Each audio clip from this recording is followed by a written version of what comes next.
It's not uncommon for people to undertake career changes and complete 180s at that.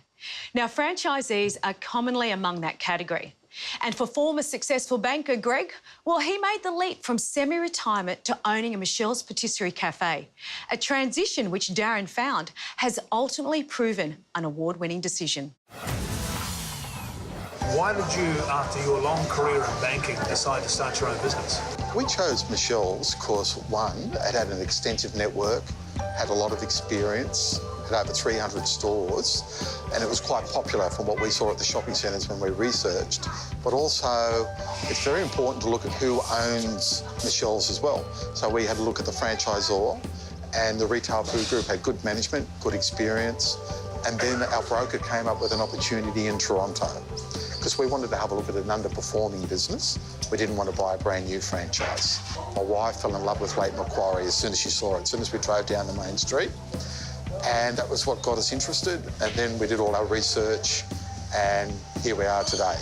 What type of training did you do before you took over and then after you took over? We both went and did a coffee course independently of Michel's, just to make sure we liked making coffee.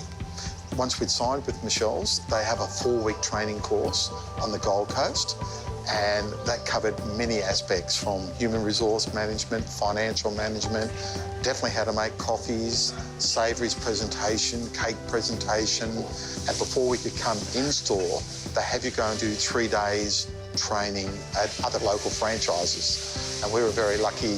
One of those was one of the largest big cake sales stores in New South Wales and Australia at Erina. My wife, Annie, she also had over 30 years in the IT industry, and she was also had 5 years retail fashion experience.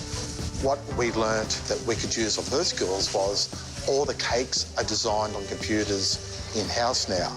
So her skills there has been a godsend to help us get that done.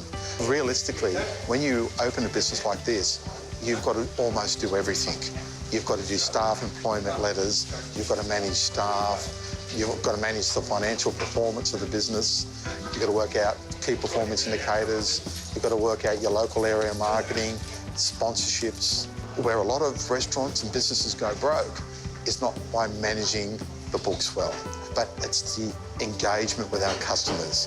When you take an order, you get someone's name, and when they become repeat customers, we always remember their name and address them by their name.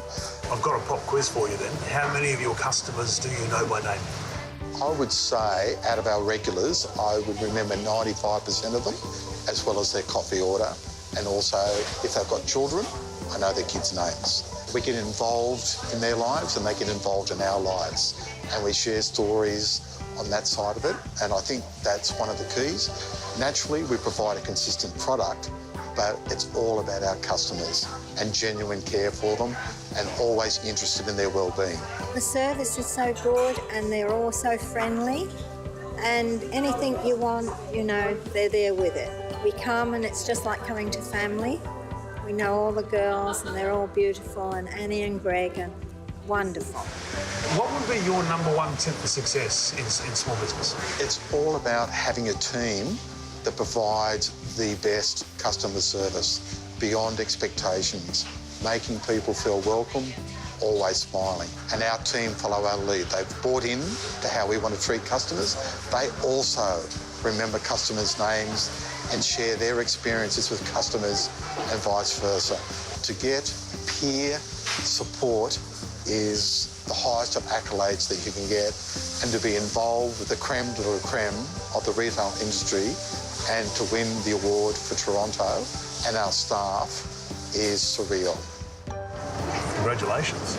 It just goes to show that whether you're a butcher, a baker or a candlestick maker, when you're starting out a new business, if you stick to the fundamentals and do them well, success is in the bank.